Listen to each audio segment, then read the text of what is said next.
ready to watch a video. Really? What? Oh, just some scary movie. You like scary movies? Uh-huh. What's your favorite scary movie? You sick fucks. You've seen one too many, bro. I said, don't you blame the movies! Movies don't create psychos! Movies make psychos more creative! Hello, horror hounds, and welcome to a special edition of the It Slays podcast. I'm Rowan. It's Xylia. And we do not have Mike here. It's just us two. This is gonna be a fairly brief kind of mini episode. We just got back from the theater, and we saw... Do you want to tell them what we saw? Or Yeah, Midsommar, yeah. I don't know, I'll tell them. Yeah, so we just got back from the theater, and we felt that we needed to jump on and let everyone know. So before we get into it, we will play the trailer for you. So this is Midsommar, directed by Ari Aster from 2019. I told you that I want to go to that festival in Sweden. No, you said it would be cool to go.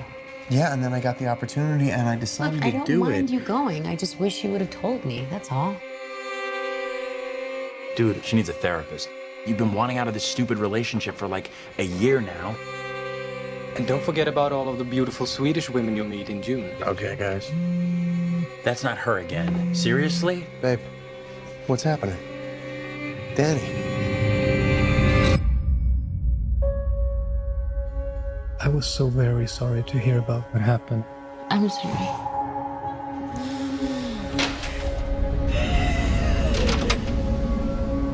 I invited Danny to come to Sweden. You know what she's been going through. Christian says you've got this special week planned. It's sort of a crazy festival. Special ceremonies and dressing up. That sounds fun.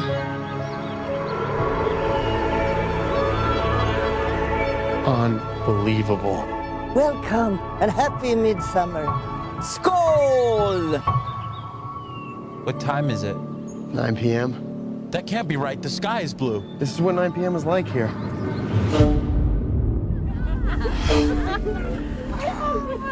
How long have you two been together? Just over 3.5 years.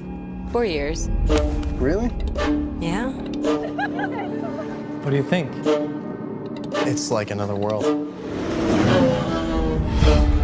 Tomorrow's a big day. Is it scary? What is it? It has special properties. What am I going through? We just need to acclimate. I don't want to acclimate, I want to go. Absolutely not. What's happening? I don't know why you invited us. That's why you look so guilty right now, because you know. We only do this every 90 years.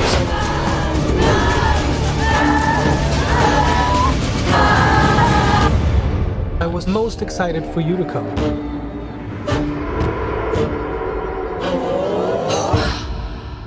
So we will give you the bio from IMDb. It is a couple travels to Sweden to visit a rural hometown's fabled midsummer festival. What begins as an idyllic retreat quickly devolves into an increasingly violent and bizarre competition at the hands of a pagan cult. How does that sound, Xylia? Yeah, I mean, before I saw this movie, I had seen that was the description, and I was interested in what they would do with that. I think the movie is, a lot of the time when we do the description, like the synopsis, we're like, yeah, that's the movie, it sums the movie up, but that, just is such a brief description of what this movie is. Yeah, it definitely doesn't... Spoiler alert. By the way, if you have not seen this movie, do not listen to this because it will be wrecked for you. Yes, we are going to spoil this to death because I'm not trying to do a non-spoiler one because I know I'll spoil something. So yeah, spoilers alert. Make sure you go see this. It's in the theater. It just came out this week. Go check it out. So let's get started right into it. Favorite scene. Oh my gosh, I don't know. I don't know what my favorite... There's like... I feel like there's so much to process, I can't pick my favorite scene.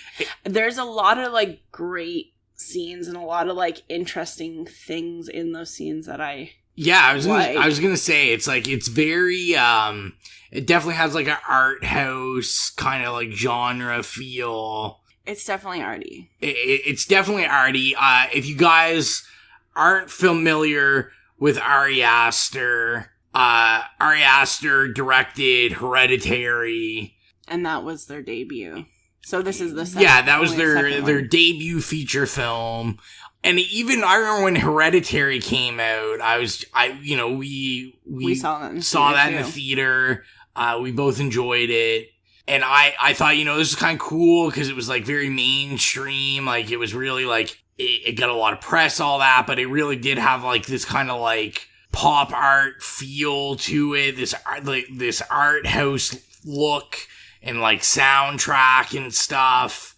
And so I was very interested when we saw the trailer for this. I was really interested because Hereditary, I just really enjoyed that movie. That's like one of my favorite horror movies.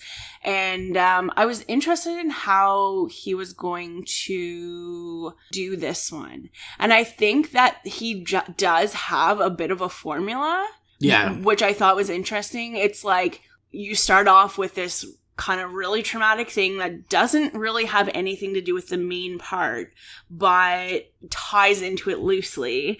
And then you kind of like have the story development, and then you have like this like bizarre story and twist, and it's very ritualistic in both Hereditary and Midsommar. Mm-hmm. He relies a lot on rituals, I find. Yes. And, like, I noticed, like, when the movie opened, to me, like, the first thing you really notice is, like, the music and the score. And I have been saying to Xylia, I'm like, the score really sounds like Hereditary. And I do know he talked about that even though they're not necessarily connected, he kind of said that it was spiritually connected. He really has this theme of, like, even though this wasn't necessarily, like, witches, it's kind of, he does have this theme. Well, it's like folk lore. Yeah, like folklore. He has a very interesting, I find, like, undertone theme also of, like, as he deals with these, because both movies kind of deal with, like, almost like occult type stuff, but it's like women in like powerful positions in both movies, like in these different portraits, these different movies, because in Midsommar, like, it was really like the women of this community that kind of like ran things, and the, like, cause the men in the community basically just did what the women said. I thought first of all, the very first scene is this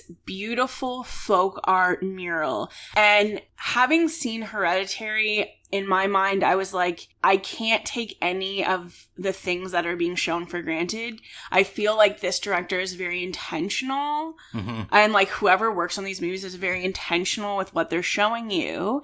That mural literally tells you what the entire movie is going to happen. Like scene by scene, all the huge scenes are in that mural at the very first of the movie. I feel like it really has to have like some sort of, like, I feel there's like a Kubrick influence there. Because I mean, that's what he was really well known for, is like everything, even in the background, like had something to say about the story or was telling the story.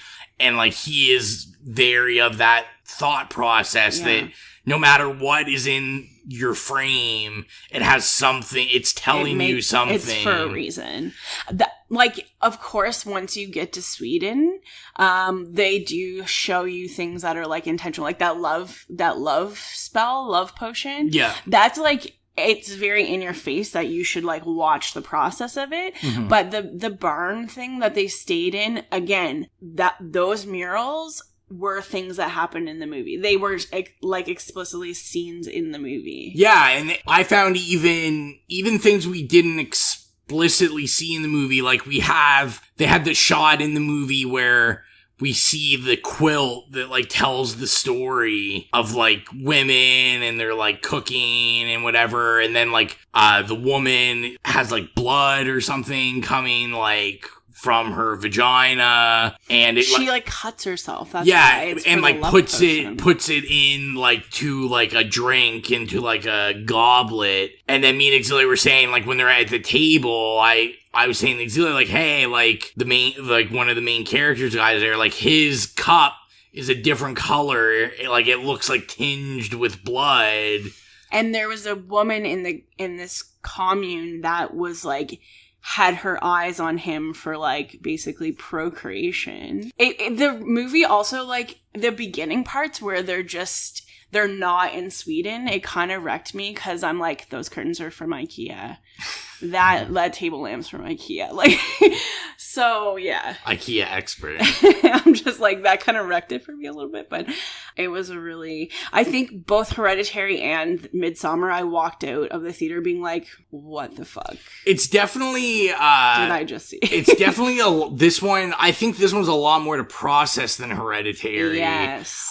There's so every scene or every, like, if you take this movie and kind of like put it into segments, every segment is like something new to process. Yeah, it's definitely just a lot of information, like subliminally and intentionally being like thrown at you. Mm-hmm. So like even after we got out of the theater, like I'm still processing scenes, like how they connected. Like we said before, it's really hard to pick out like favorite scenes because like I really enjoyed it. Like it's visually very beautiful. It's beautiful. I wish Mike was here to talk about the architecture and the decor and stuff with me, because like that beautiful yellow building that was like the sacred building that they like put the people in at the end. I am obsessed with that building. Or like her when she becomes the May Queen and just her like whole floor of, and then they like put her whole body in this whole floor of, like,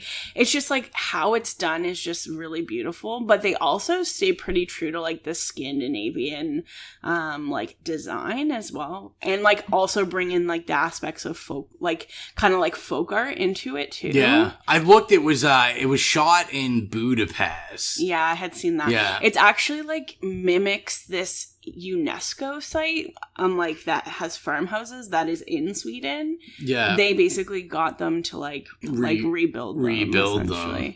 I think a really interesting thing, if you compare Hereditary to this movie as well, is the tone in terms of Hereditary is like a very dark movie, and it's like a lot of night scenes, where this, which is interesting because it's like 11 o'clock at night, but it's full light out. This movie is almost exclusively in the day, like in the sunshine. Yeah. They're totally different in that way. I keep going over it.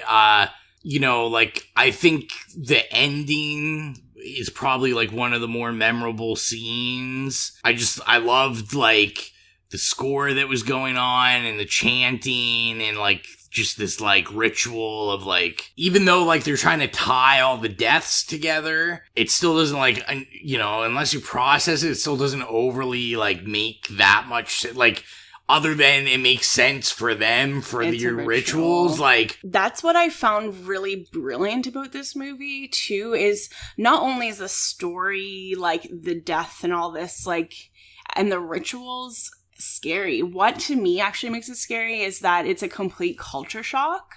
Like, you're not part of that culture, so it's really can be really disorienting, and you're like, is this actually just like a ritual that's like fine, or is this like a fucking weird ass thing that they like made up? Is this just like actually part of like the Swedish culture? Like, what's happening? Because we're not part of that culture, so it's just like, I find that really disorienting as well. And I think because we know I like to talk about the kills and stuff. I think it's very similar in Hereditary, where we kind of get those initial kills like at the beginning and like kind of the first act. So like in Hereditary, we got, you know, the main kill of the daughter like being decapitated. In this one, that was fucked up. I remember in the theater being like, whoa. In this one, we have like the family like murdered / suicide. Mm-hmm. But I think he does a really good job where the pacing, where after that, like, it really takes a while into the movie. But the same's Hereditary. When she That's gets what I'm saying. It's very like, similar. Yeah, it's like it's like 20 minutes into the movie for Hereditary. And he builds this tension. And even though, like, I was going to say, even though people are dying in this story, we're not really seeing these, like, kills and this horror until later on in the story. Like, we're first confronted with it with the ritual of, like, when they feel their lives are done, their life cycle. I'm not gonna lie, like, that was brutal looking. That was I loved it. That was pretty, like, I'm, like, fine with it. Like, that's, like, I'm not offended, but that was, like, pretty graphic. I would say it's probably one of the most graphic things in a modern horror I can really think of. Yeah. And I wish Mike was here, because we saw somebody's dick, and he loved that. Well, and you saw dicks in Hereditary as well. Oh, yeah. Which is, like, not really that common. Yeah, I days. do like the equal opportunity of dicks. That scene was fucked. That was such a weird scene. Oh. Where he's having sex with a woman, and okay, this is something I thought was really interesting, and I'm like, is this based on real life, or, like, is this something he made up? How whenever, like, the people are one person's, like, making a sound and they're the focal point of the group, the whole group makes the same sound.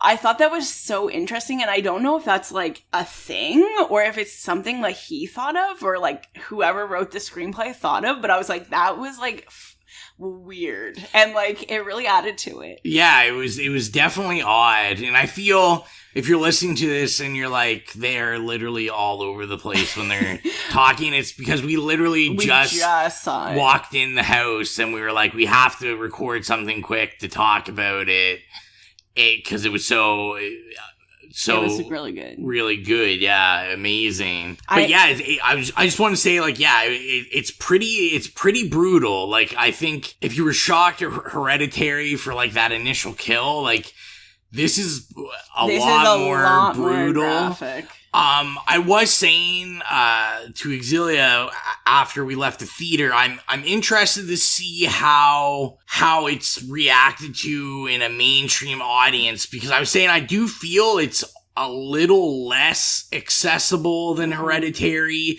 It's asking for you really to, like, think outside the box, like almost like it's far more avant-garde than Hereditary. Mm-hmm. Like, and even though Hereditary isn't necessarily just like a popcorn horror, I mean, this makes Hereditary look like a popcorn horror. Does. Because this is saying, I'm going to take really calculated but unconventional storytelling, and I'm going to, like, push that to an extreme where it's really, like, about, like, the score and the sound effects and, like, popping colors and visuals. Oh, and also half the time they're just, like, on mushrooms. Yeah. Also.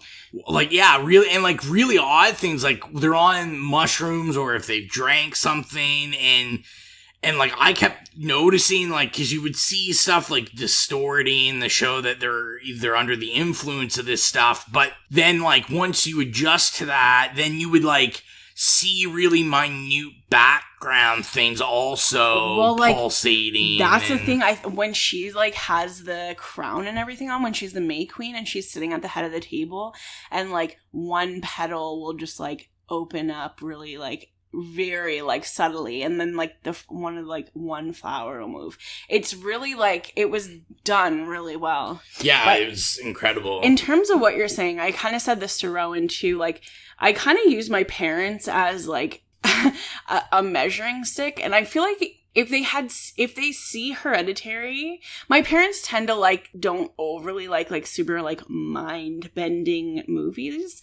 If they had seen Hereditary, I think they would have been like, that was fucked up, but, like, I accept this as a movie. But I think if we ever show my parents Midsommar, they're just gonna be like, what the fuck did you just make me watch? Yeah, it's very, I can't even pick I really can't. I was trying to think of, like, a favorite kill, but I really like obviously, like, not the first kills at the beginning, with the murder-suicide, but, like, as we keep saying, the elder people, like, jumping off the cliff and literally obliterating and, like, smashing in their faces and, like... How they explain that, though, I was just like, that makes total sense. They're like, instead of, like, dying in a nursing home... And he did a great job of really creating this, like, this religion, this cultish religion, and, like, it was believable. Like, I was like, I could see this being legit. I'm gonna look more into it, but I think a lot of the stuff is actually taken from real... Oh, yeah, I'm sure he pulled... Probably not, like, modern-day rituals, but older ones. Like, I had seen something... Okay, all I know is it's called, like, the Blood Eagle or something, and it's apparently a way that Vikings would, like, kill people or something. And from that name, I can only guess that this Blood Eagle is... Remember when... the Christian guy goes into the barn and the guy has the, like, flowers in his eyes? Yeah. And he's, like, his whole back's torn apart and he looks like a fucking eagle. And he's, like, not only that, but his back's torn apart, but... And it's, like, pinned up. I couldn't, like, I'd probably have to watch it again. It reminded me of Ichi the Killer. But, well, and I was thinking there's a scene in Hannibal, they do that as well, I think. But I kept thinking, I don't think he was dead because I think... It was showing, like, his organs from his back, and, like, they were That's so what it was pulsating. Like a kill. That's what I'm saying. They said it was, like, how Vikings would, like, one of the things Vikings would do. Yeah. And just based on the name, I feel like that was what it was. Yeah, that was fucked up. It was pretty crazy, and, like, we had the scene where the prophet, who was, like, the disabled child, because they had that whole thing about only, like, disabled children that are products of, like, incest. They breed them through incest because they're the, like, prophets. And they have this Bible with all these symbols that is just, like, but, like, most pages are just colors, and they have to interpret the colors. But, like, the scene where they kill the guy from The Good Place. Chidi in The Good Place, not in this movie. But, like, they kill him, and they're wearing the other guy's, like, face as a mask. Yeah, that's fucked up. Oh, Will Poulter. Yeah, which really, you know, like, I applauded, because it had that kind of Texas Chainsaw, like, a House of a Thousand Corpses feel.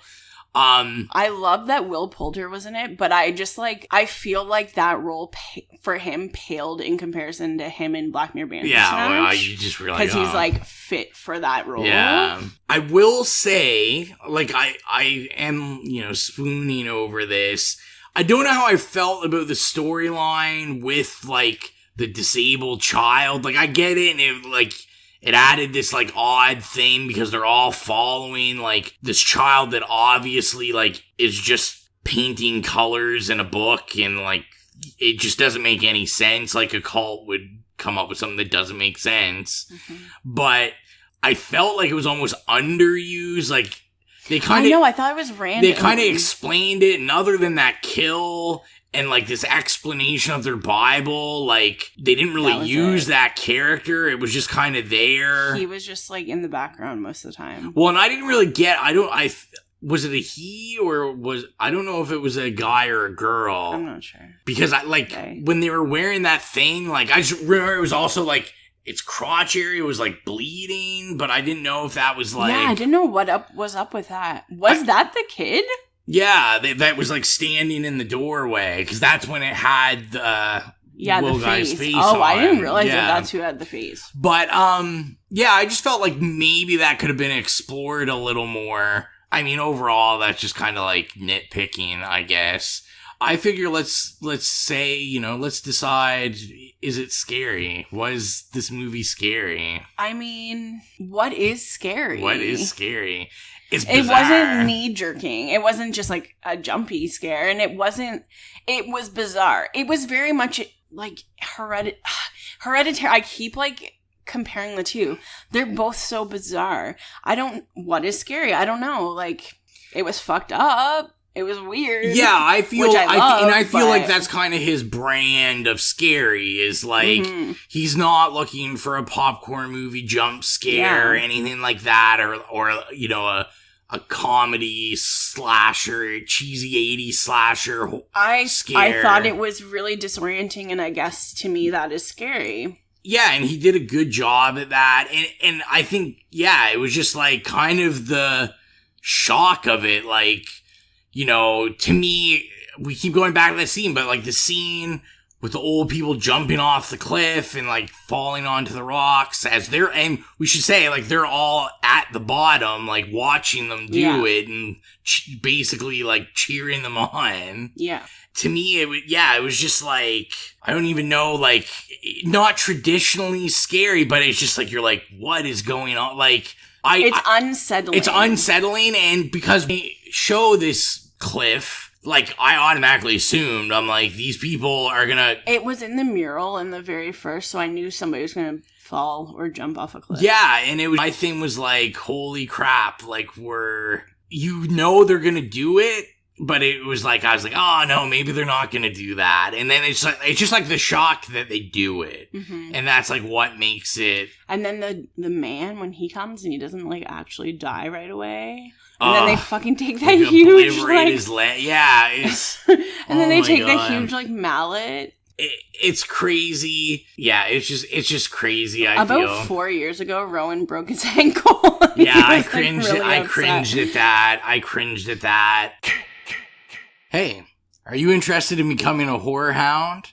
Then join us at www.patreon.com/itslayspodcast and check out everything we have to offer. We have cool things from podcast shoutouts to picking movies all the way to maybe getting yourself a free t-shirt. So if you're interested in joining us and becoming a horror hound, join us at patreon.com/itslayspodcast. I'll quickly say, like, obviously Mike's not here, we'll never play the budget game, but I know it was a $3 million budget. That's pretty good. Or, no, sorry, I'm lying about that. I think it was, what was the budget? I can't remember what the budget was. It might have been $3 million. I was going to say $3 to $10 million. I do know it made $3 million already. We're recording this on Thursday. And July 4th. July 4th. And it came out yesterday, technically. Tuesday, it started playing advanced screenings. At nighttime, yeah. And so it's made $3 million. It's on track in the next 5 days to make $10 million. And that's just the first 5 days. Like, I think it's going to be a hit. Jordan Peele's kind of been raving about it. Everyone, I looked it up, like, I don't really think it has a bad critic review yet. All the critics are saying this is amazing. They love it. I think it's gonna be big for him. Like I said, I'm interested to see mainstream wise. Yeah, I really don't think that it's gonna go over overly well in a mainstream, like, audience. For someone who's just like, oh, I have a Thursday evening, I'm gonna like go see a random movie. Like, I don't think that's gonna fly. Yeah, I don't think this is the movie that they'll probably enjoy. And like we said, we just wanted to do something quick to at least just talk about it and get it out there. Are we gonna rate it? First thoughts? We're gonna first thought rate it. I mean, when Mike sees this, we're definitely gonna do a full episode on this. It'll be interesting for myself and you to revisit it. Yeah, and revisit it. I'm gonna give it a slay. Yeah, slay for sure. Yeah, it's a slay for both of us. We really loved this film. So you're going to hear this episode like pretty much probably tonight or tomorrow. I'm going to have it put up. So you're going to hear it pretty much right after we see it. If you've seen it, let us know what you think. Please comment on Facebook, Instagram when we post this. Even if you message us, because I want to know everyone that's seen it, what their opinions are on this. Hopefully, you know, maybe your opinions will be a little more organized than us right now, because we're literally still processing it. So, I think that's everything. So we will see you again. Maybe we'll do more of these mini ones as we see stuff in the theater. So I guess that is all for now. I am Rowan. See ya, it's Xylia.